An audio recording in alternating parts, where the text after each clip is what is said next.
Como ente obligado a transparentar sus resoluciones y la forma en que gasta los recursos públicos, la Suprema Corte de Justicia de la Nación es la que mejor tiene su portal de Internet para quienes buscan información del Tribunal Constitucional.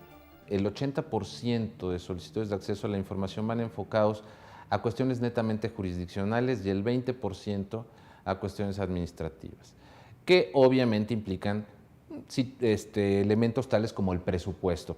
Este asciende a 4,653,880,323 pesos para el año fiscal de 2011, el cual destina para los salarios de los 11 ministros que integran el Pleno, su personal, las casas de cultura que tiene, entre otras cosas. Desde hace 5 años, las sesiones del Pleno se transmiten a través del canal judicial.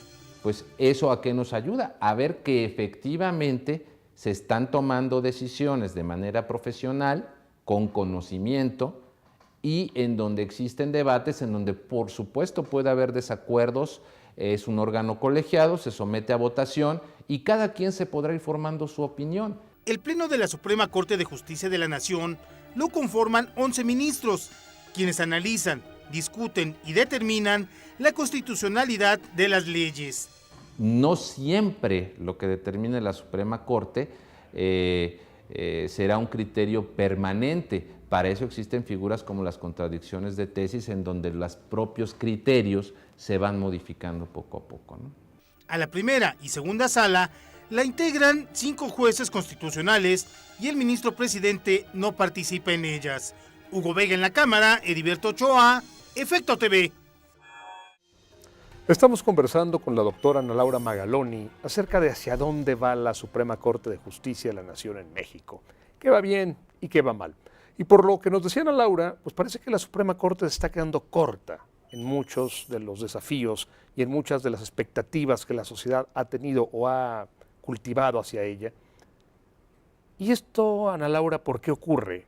¿Porque la Constitución está mal diseñada? ¿Porque los legisladores se han quedado muy medianos en su concepción? ¿O porque los propios ministros tienen miedo de ejercer sus facultades? ¿Cuál es tu lectura? Mira, yo creo que nos ha costado trabajo para qué sirve ese tribunal y para qué debe servir, y esa es la definición de quienes operan al tribunal. Y deja que te explique. Yo creo que, como decía en el segmento anterior, me parece que la tensión entre haber creado una corte que le diera continuidad al régimen autoritario, pero al mismo tiempo innovara y nos quedáramos en esta relación entre continuidad y cambio, lo mismo ha pasado dentro de los ministros. Esta necesidad de jalarte para el pasado, pero al mismo tiempo tratarte de mover hacia adelante. Te voy a dar un ejemplo que para cualquier tribunal constitucional de una democracia hubiera sido el paso número 1. Revisar la jurisprudencia anterior. La jurisprudencia, por lo menos lo que yo reviso en materia penal, que todavía sigue vigente, mucha de ella, esa jurisprudencia se generó bajo las coordenadas de un sistema autoritario y es una glosa sobre la Constitución que siguen todos los jueces, que practican todos los días y que la Corte nunca se sentó a revisar. Y nunca ha vuelto a decir, a ver, revisemos el trabajo de la octava época, ¿no? de la etapa anterior. Eso es lo que hace que acabe siendo muy mediocre tu impacto en la vida concreta de los ciudadanos. Puede ser muy emblemática la Corte en el momento en que resuelve un asunto relevante entre los partidos políticos. La ley de medios, el asunto del Fobapro en un momento.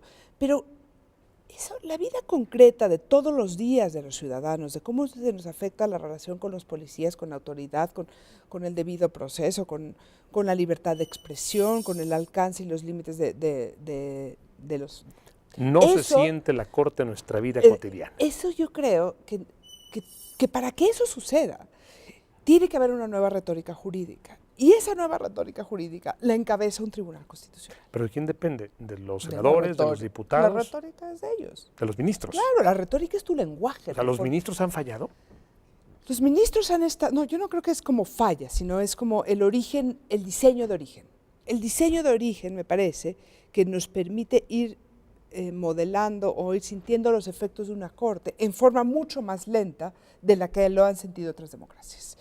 Y tiene que ver porque adentro tiene esa gente que va a equilibrar la tensión con el pasado y el futuro. Nunca pusiste ahí en la corte una corte que dijeras quiero que innove y que piense en el derecho diferente, como lo hizo Colombia.